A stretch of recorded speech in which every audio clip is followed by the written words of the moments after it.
থেকে চলে শেষ পর্যন্ত গিয়ে ঘুমিয়ে আসে। ফজরের নামাজটা অনেকে জামাত মিস করেন, অনেকে নামাজ মিস করেন। আমরা সেই গতানুগতিক মার্কেট থেকে একটু বেরিয়ে আসতে চাই। আমরা এভাবে মার্কেট করতে চাই যাতে করে ফজরের নামাজ বা জামাত না ছুটে যায়। তো সকাল থেকে আপনারা জানেন যে আমাদের অন্তর মসজিদে 7:30টার সময় ঈশার জামাত হয়। আমাদের ঈশার জামাত যথাসময় হবে। তো আমরা একেবারে শেষ মুহূর্তে আজান দিয়েই আমরা নামাজ পড়ি। যেহেতু আমরা উপস্থিত আছি এখানে, তো এই পর্যায়ে অত্র মসজিদের খতিব আমার স্নেহশত ছাত্র মাওলানা তসমির রহমান সাহেবকে এই নামাজের আগ পর্যন্ত বক্তব্য রাখার জন্য অনুরোধ করছি।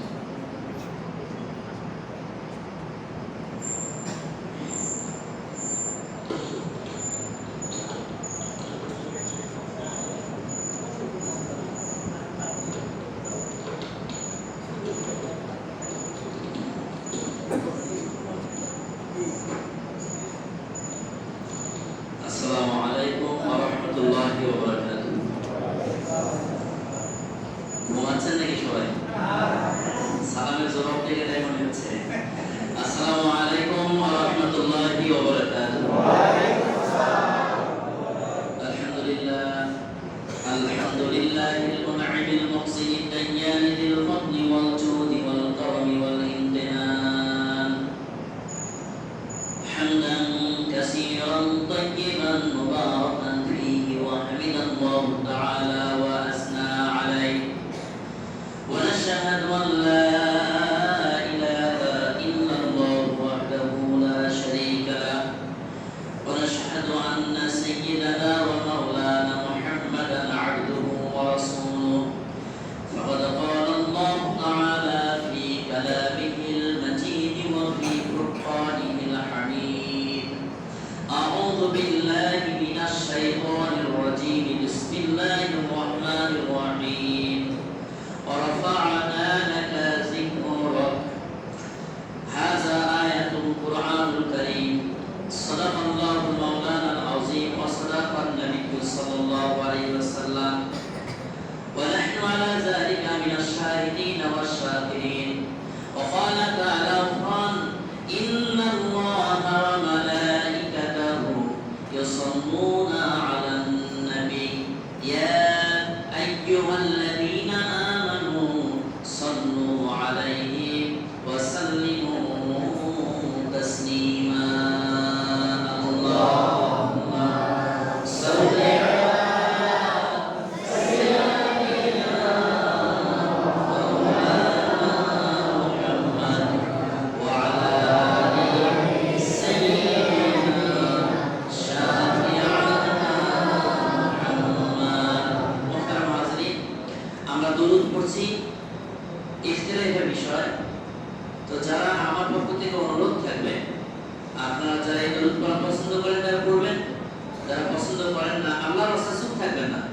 আপনাকে যে দরুদ পড়তে ভালো লাগে সেই দরুদ পড়বেন, কারণ দরুদ কোন নবীর শানে পড়া হচ্ছে? আমার শ্রেষ্ঠ নবীর শানে। যদি চুপ থাকেন এটা কি আদব হবে না বেয়াদবি হবে? ভাই, আপনাকে যে দরুদ ভালো লাগে আপনি সেটা পড়েন, কিন্তু চুপ থাকবেন না। দয়া করে এটা নবীর শানে খেয়াল মহব্বত করে পড়েন। আল্লাহুম্মা সাল্লি আলা সাইয়্যিদিনা মাওলানা মুহাম্মদ ওয়া আলা আলি সাইয়্যিদিনা শাফি'ানা মুহাম্মদ। আলহামদুলিল্লাহ, কোনো ভূমিকা ছাড়া জোরে সোরে মহব্বত করে আল্লাহ পাকের প্রশংসা আদায় করেন, যিনি মুহাম্মাদের মতো একজন প্রশংসিত মানুষকে আমাদের নবী বানিয়ে দিয়েছেন। আলহামদুলিল্লাহ, জোরে বলেন আলহামদুলিল্লাহ।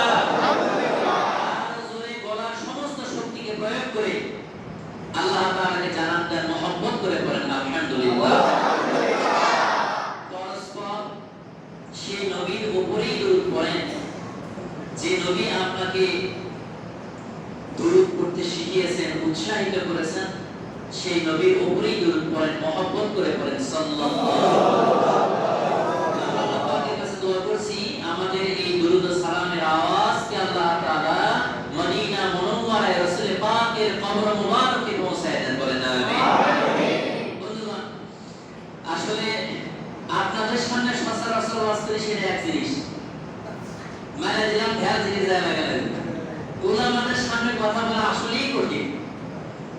আলহামদুলিল্লাহ আমি বাসের মামার কথা শুনতে শুনতে, আব্দুল বাসের মামার কথা শুনতে শুনতে আমি হারিয়ে গেছিলাম। আমি চাচ্ছিলাম যে ওনাকে আর কিছু দেওয়া হোক, আমার আপত্তি ছিল না।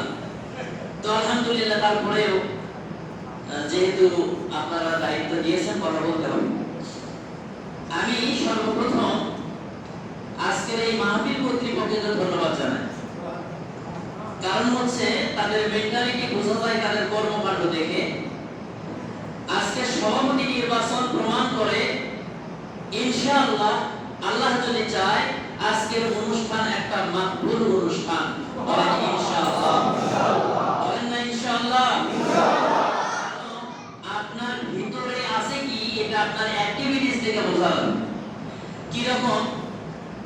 এই যে প্রচলিত যে মাহফিলগুলো হয়, এই মাহফিলগুলোতে সভাপতি প্রধান অতিথি কারা হয়? যার অর্থ আছে, এলাকায় প্রভাবশালী, উপজেলা চেয়ারম্যান, এক কথায় জনস আর রাস্তার টেকাসর ফকরনীদের মতো, ফকরনীদের চেয়ে নিকৃষ্ট গরিব মানুষের দিয়ে কাবি খাট টাকা যারা মানে খায়, ওরাই হয় কোরআন শরীফের সভাপতি। বলা ঠিক কি না? বলে না হয়ে আজকে যারা কোরআন বোঝে, কোরআন জানে, তাদেরকে আল্লাহ তাআলা সম্মানিত তাদের জায়গাতে বসিয়েছেন। এটাই প্রমাণ করে আজকের অনুষ্ঠান ইনশাআল্লাহ সত্য আসমান করি আল্লাহ পাকের আরশে আজিমে পৌঁছবে ইনশাআল্লাহ। সম্মানিত ভাইরা, আমরা দোয়া করছি আল্লাহ তাআলা এই অনুষ্ঠানকে কবুল করেন। বলেন আমিন। আমি ঘড়ির দিকে তাকাচ্ছি আর 1 টাকা পাশে দিচ্ছে। কি আর কথা বলবো, কথা যা মানে বাড়ি থেকে রেডি করে দিয়েছিলাম, সব সিটে গেছে। তারপরে ভাঙ্গামাই কিছুক্ষণ চলানি লাগবে নামাজের আগ পর্যন্ত, ঠিক না ভাই? আপনারা দোয়া করেন আল্লাহ তাআলা এমন কথা আমাদের ঢুকান যাওয়ার সময়ে আপনাদের অন্তর পর্যন্ত পৌঁছায় দিতে পারে, আল্লাহ যেন কবুল করেন। বলেন আমিন। সুবহানাকাল্লাহুম্মা ওয়া বিহামদিকা আস্তাগফিরুকা ওয়া আতুবু ইলাইহি। ওয়া আল্লাহ তাআলার কাছে আমি নত হচ্ছি, যিনি যা দিয়েছেন, যে জ্ঞান দিয়েছেন, তাছাড়া আমার কোনো জ্ঞান নেই। আল্লাহ তাআলা আমাকে জ্ঞান দ্বারা সমৃদ্ধ করেন। রব্বি ইশরাহ লি সাদরি ওয়া ইয়াসসির লি আমরি।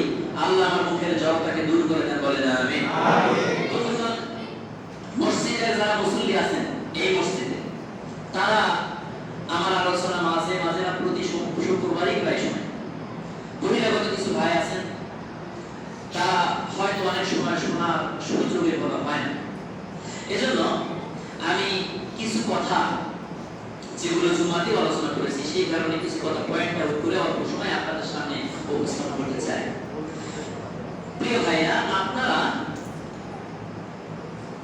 বিভিন্ন ওয়াজে পীর সাহেবদের দরবারে ওলামাদের মুখ থেকে শুনেছেন মারিফত, মারিফত, মারিফত।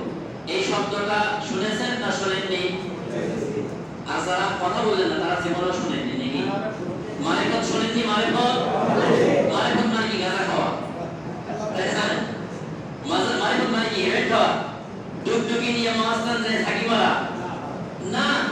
আমরা তো আমাদের কনসেপশনটা এরকমই হয়ে গেছে। মারিফত শব্দের অর্থই হচ্ছে এক হাত মানে মাথার থাকি ভাবি, গায়ে হচ্ছে আপনার মুসলিয়া হচ্ছে শর্ট, পরনে হচ্ছে সালার শর্ট, তারপরে মুখের উপরে হচ্ছে এত বড় বড় ময়লা, জীবনে পরিষ্কার করে না, গোসল ফরজ আছে, গোসল করে কিনা আল্লাহ ভালো জানে।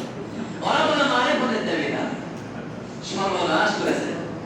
মারিফত শব্দের অর্থ বিজ্ঞ উলামায়ে কেরাম আছেন, আমার ওস্তাদরা আছেন, মারিফত শব্দের অর্থ হচ্ছে পরিচিতি। আপনার আইডেন্টিটি কি, আপনার পরিচিতিটা কি? যখন বলা হয় মারিফাতুল্লাহ, তখন অর্থ হয় আল্লাহর পরিচয়। মারিফত, আল্লাহর মারিফত মানে কি? আল্লাহর পরিচয়। আর যদি বলা হয় মারিফাতুন নবী, তার অর্থ দাঁড়ায় নবীর পরিচয়। কি দাঁড়ায় ভাই? নবীর পরিচয়। কিন্তু স্বাভাবিকভাবে এই শব্দটাকে আল্লাহর জন্যই খাস রাখা হয়। মারিফত বলতে সাধারণত আল্লাহর সঙ্গেই মুআমালা কি বোঝায়? সাধারণত আল্লাহর পরিচয়, আল্লাহর সাথে একটা গভীর সম্পর্ককেই বোঝায় থাকে। আমি এই শব্দটা এজন্য টানলাম, ইসলামের কিছু কিছু পরিভাষা না বোঝার কারণে হোক অথবা জ্ঞান বাকিদের কারণে হোক বিকৃত হয়ে যাচ্ছে। তার মধ্যে এটা একটা। তো এখন এই যে মারিফাতুল্লাহ, আল্লাহর পরিচয় আর নবীর পরিচয়, এই কথাটা আমি কেন নিয়ে আসলাম? কোন বিষয় সম্পর্কে যদি পরিচয় না থাকে তার গুরুত্ব বহন করে না।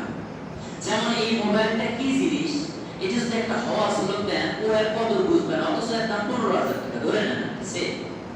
কিন্তু যখন ক্লাস 7 8 এর একটা ছাত্রকে এই মোবাইলটা দেবেন তখন কিন্তু সে এর গুরুত্ব বুঝবে এতে কি কি কাজ করা যায়। কথা ঠিক কিনা বলেন? একটা ছোট্ট বাচ্চা তাকে টাকা দিলে টাকার মর্ম বুঝবে না, ওকে যদি বিয়ের কথা বলেন বিয়ের মর্ম বুঝবে না। কিন্তু 21 বছর 22 বছর 25 বছরের ছেলের সামনে বিয়ের কথা বলে দেখেন অসুখ বড় হয়ে যাবে। কথা ঠিক কিনা বলেন? তার মানে ও বইয়ের মর্যাদা বুঝেছে, বইয়ের স্বাদ বুঝেছে, তার ভিতরে যৌবনত্ব এসেছে, তার সকল কিছু সম্পর্কে জানা হয়ে গেছে, বিবাহের মান করছে শিখেছে।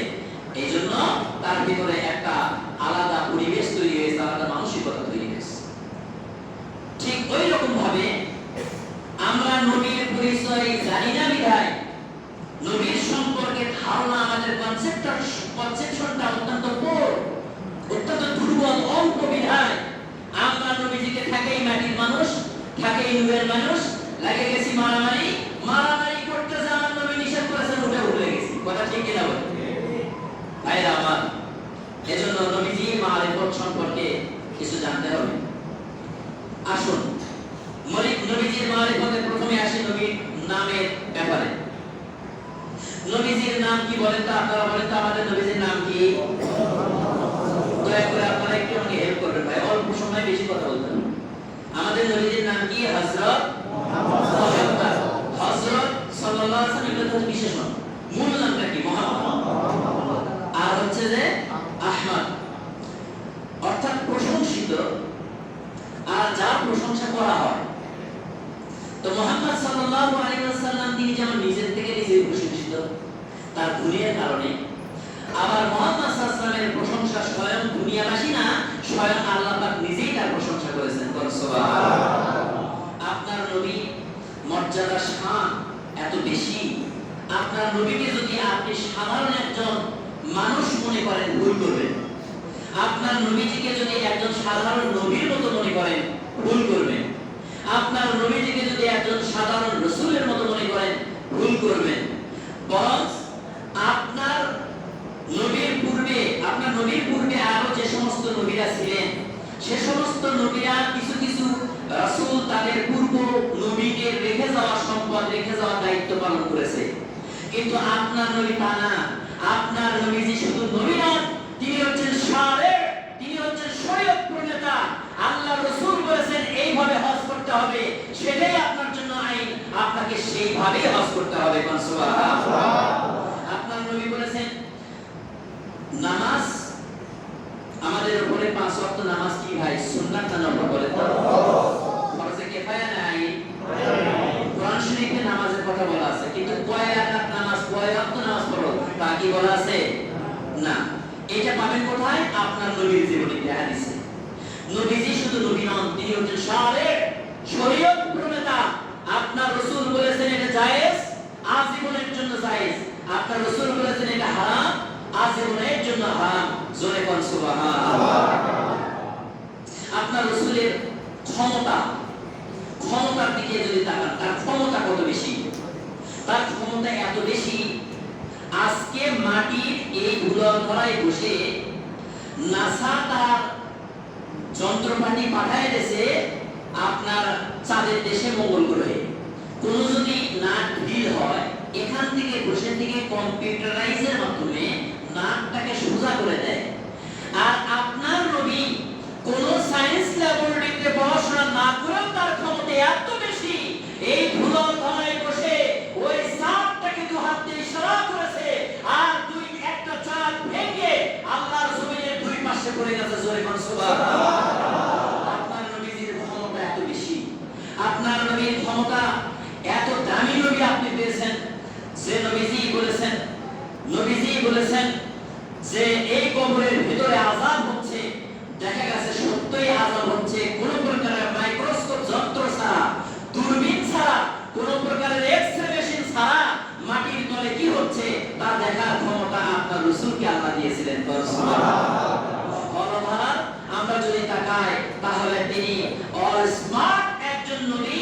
আমার নবী হচ্ছেন একজন আধুনিক এবং অত্যন্ত সুচিন্তিত, অত্যন্ত ভদ্র, অত্যন্ত শরীফ, অত্যন্ত সায়েন্টিফিক নবী আল্লাহ তাআলা আমাদেরকে দান করেছেন। সুবহানাল্লাহ।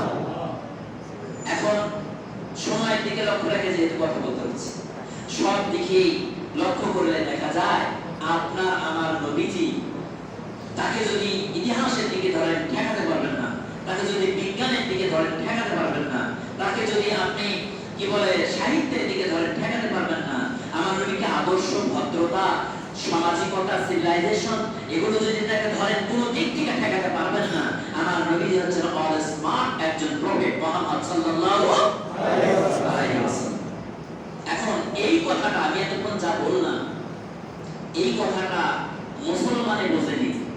মুসলমানে বুঝেছে মিলাদ দিলে বারে রবিউল আওয়ালের সকালে, কিন্তু নবীর যারা দুশমন, নবীকে যারা পছন্দ করে না, নবীর শত্রু যারা, তারা কিন্তু বসে নাই। তারা ইসলামের শত্রু, এরা সকলে মিলে এক জায়গায় হয়ে খুব সুকৌশলে আঘাত আনতেছে। আমি একটা সূত্র দিই আপনাদের, আমি যেগুলো বলছি এগুলো রেফারেন্স নিয়ে বলছি, পড়াশোনা করে বলছি। ইসলাম, আল্লাহ, মুহাম্মদ সাল্লাল্লাহু আলাইহি ওয়াসাল্লাম, এই তিনজনে একই সুতায় গাঁথা। এই ব্যাপারে কার কোনো সন্দেহ আছে? ইসলাম, আল্লাহ আছে, ইসলাম আছে। ইসলাম, মুহাম্মদ আছে, ইসলাম আছে। মুহাম্মদ নাই, ইসলাম নাই, ইসলাম নাই, আল্লাহ নাই। এটা হলো আমাদের সূত্র। এখন সরাসরি যদি বলে যে আল্লাহ বলতে কেউ নেই, এই মুসলমানেরা পাগলা, তাহলে পৃথিবীর মানুষ মেনে নেবে না, বাংলাদেশের মানুষ তো নয়।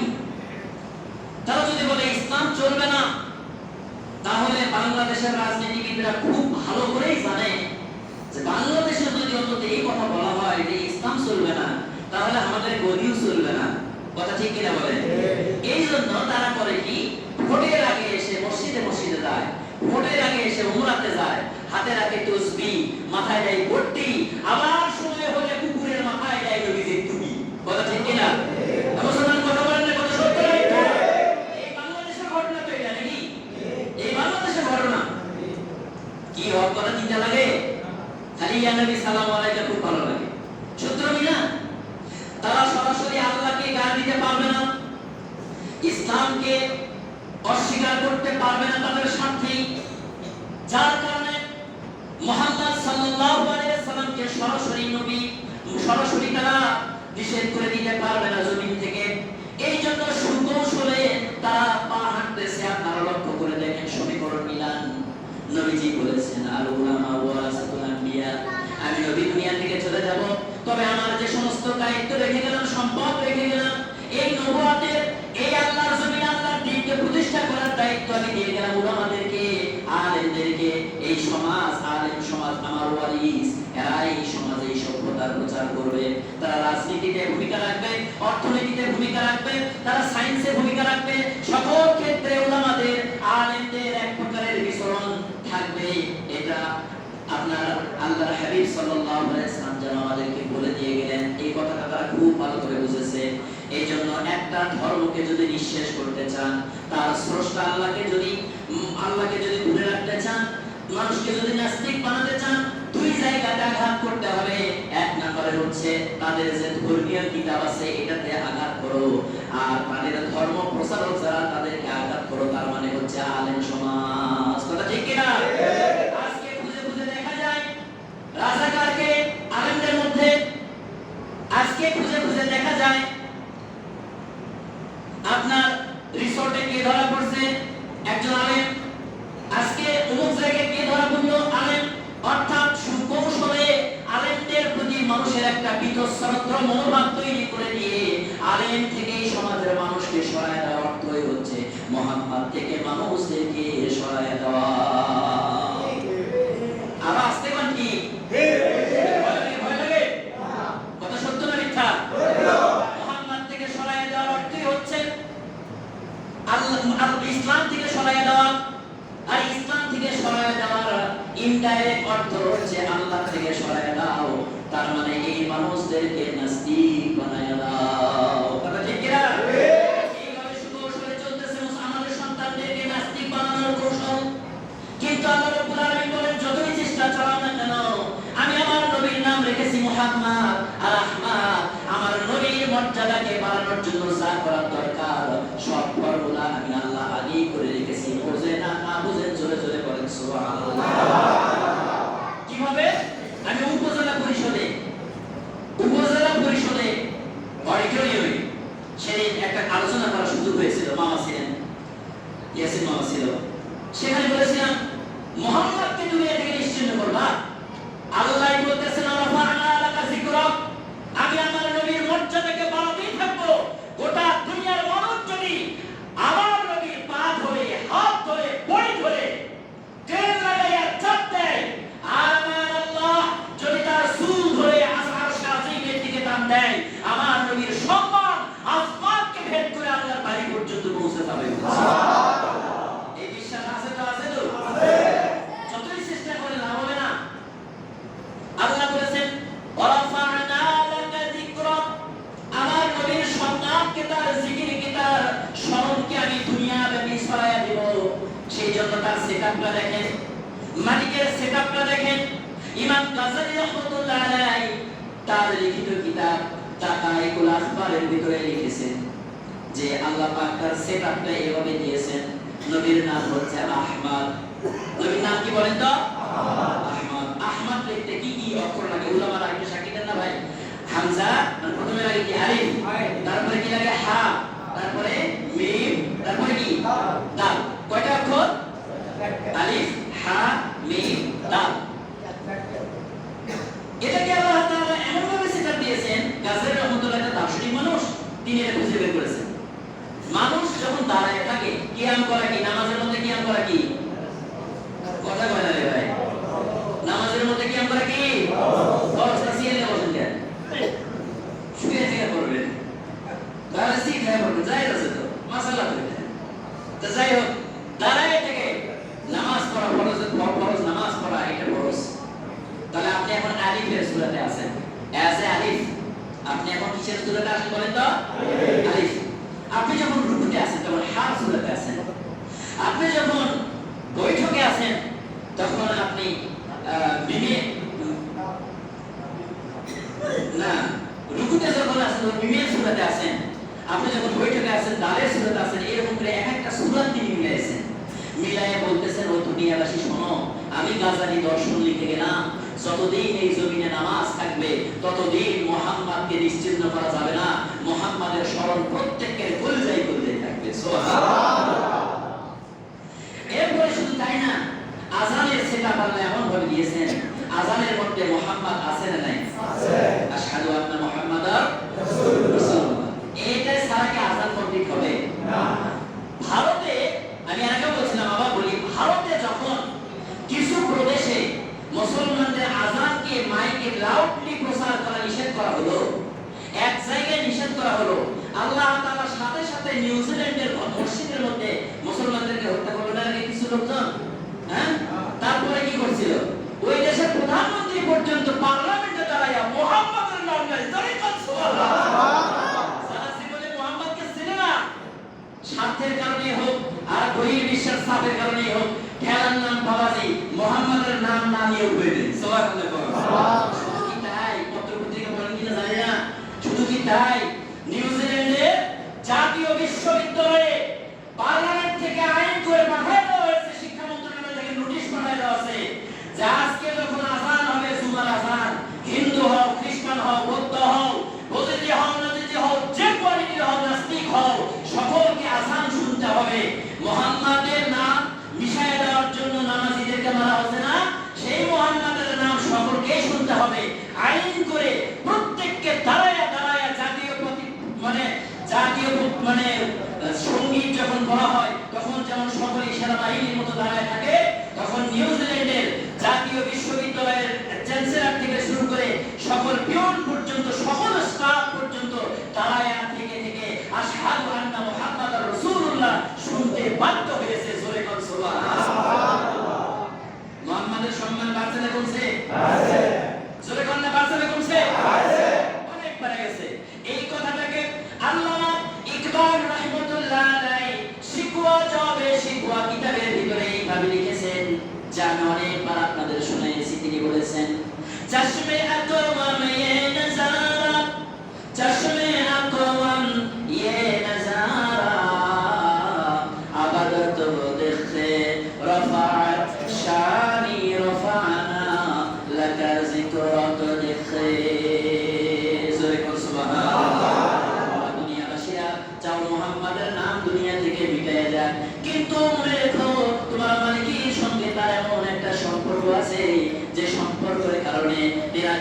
আল্লাহ রাব্বুল আলামিন দুনিয়া থেকে নিশ্চিহ্ন করবেন না ততদিন যতদিন আল্লাহ আছে ততদিন মুহাম্মদ থাকবে,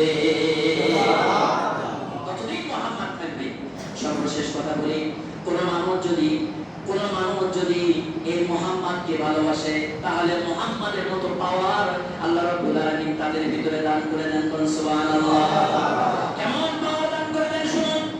নবীজির উপরে কোন মানুষ যদি দরুদ শরীফ পড়ে, আজকে পড়ে আসলাম মাকাশাফাতুল কুতুব ইমাম গাজ্জালির লেখা এই কিতাবটাতে প্রথম দিকে লেখা হয়েছে একটা উদাহরণস্বরূপ একটা হাদিসের রেফারেন্স দিয়ে বলা হয়েছে, কিন্তু রাবি তুলে ধরা হয় নাই অথবা সনদও দেওয়া হয় নাই।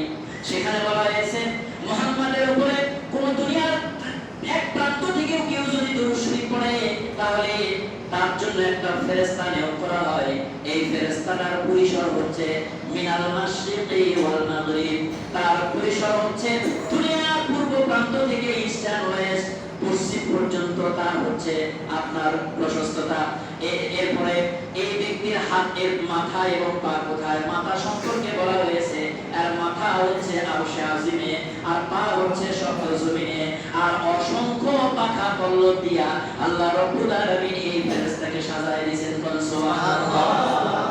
বলা হয়েছে এখানে এই কিতাবে বলা হয়েছে যখন কোন মানুষ নবীজির প্রেমে উদ্বুদ্ধ হয়ে তার উপরে দরুদ শরীফ পড়ে তখন এই ফেরেশতাটা আল্লাহ রাব্বুল আলামিনের আরশে আজিমের নিচে একটা দরিয়ার ভিতরে, রহমতের দরিয়ার ভিতরে ডুব দিয়া দেয়। এরপরে পাখি যেমন গোসল করে ঝাড়া দিয়া দেয়, এইরকম এই পাখিটা এই পাখি স্বরূপ ফেরেশতাটা উঠে ঝাড়া দিয়া দেয়। যত পানির ফোঁটা ড্রপ ড্রপ যেখানে পড়ুক না কেন প্রত্যেকটা ফোঁটায় ফোঁটায় আল্লাহ রাব্বুল আলামিন রহমতের ফেরেশতা তৈরি করে দেন।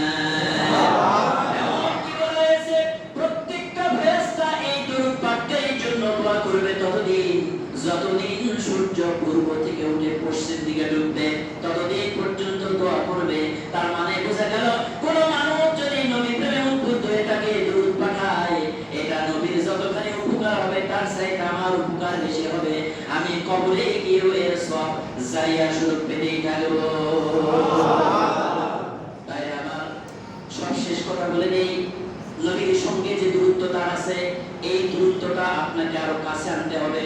তার কারণ হচ্ছে আপনার বাপ, আপনার মা, আপনার বন্ধু বান্ধব যাদের সঙ্গে আপনার সম্পর্ক হোক না কেন একটা স্বার্থের কারণে সব মায়ের বন্ধন, কিন্তু একমাত্র বিনা স্বার্থে ভালোবাসতে পারে আপনাকে আল্লাহ।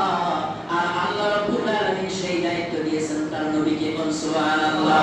আমি আমার বাস্তব জীবনে দেখেছি কোন নেক নিয়াত করে যদি কেউ নবীজির উপরে দরুদ পড়ে তার ওই নেক নিয়াতটা কবুল হয়ে যায়। সুবহানাল্লাহ।